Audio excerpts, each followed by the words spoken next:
My name's Eric Wilson. I'm an independent licensed mechanic with 35 years of service, and I've been contracted by Little Mountain Motors to give you the inside story on this '04 Mazda 3. So in the next 5 to 6 minutes, I'm going to show you just exactly what you need to make an informed decision. Okay, coming in on the front left tire, the front right tire, you're looking at about 50% on this front tire here.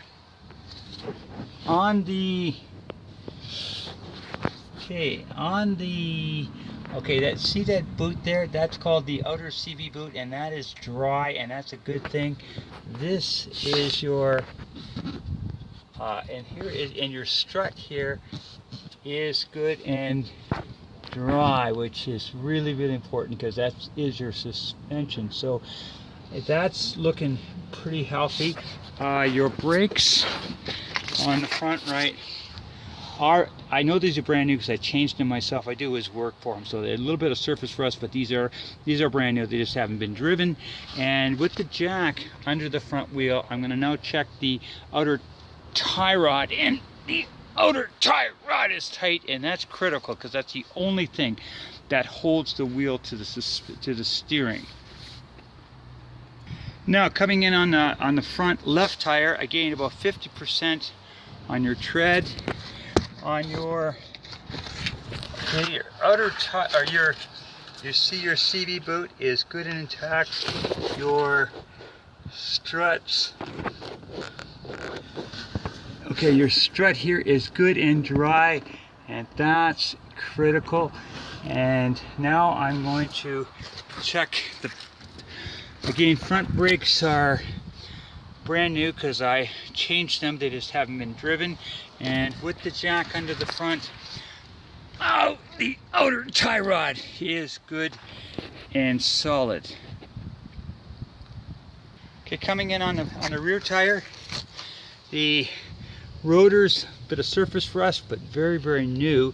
Brakes are about 90%. This is your shock, and it is good and dry on the rear left. Tires are a little bit more on the rear, and about the same, about 50-60%. Your spring is intact, and everything is looking decent on the rear left side here.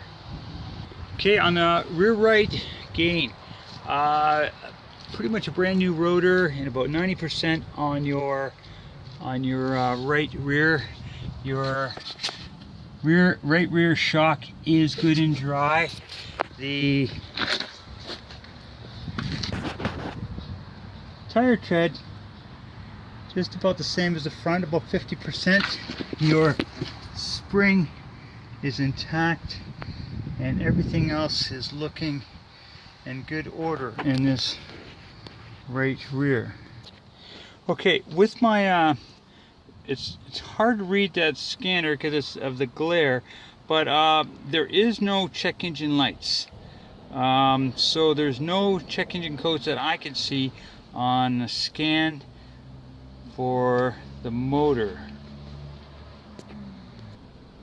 Okay, 156,430 for the K, very low K. And just give you a quick perusal of the interior here.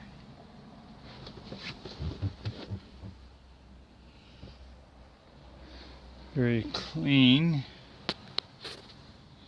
Does have a crack in the windshield on the lower windshield, so you're going to want to negotiate a new windshield in this. Okay, my big concern about any motor is I want to know if there's any internal leaks, and what I do is I pull the gas. This is the oil cap here, and I look for what I call mayonnaise, which is a mixture of oil and antifreeze, and there is none in this, so there is no internal leak, and I'm not surprised because only 149K on it. So, and these motors are quite rock solid. Now the thing that you do want to do is negotiate a battery, because this battery I had to boost, and I'd be saying that if this thing needs anything, it's going to need a battery and a windshield. But other than that, I am not seeing anything unusual or of any kind of concern. So that's my 5-minute inside story, and you have to decide whether this is for you or not. Have a good one.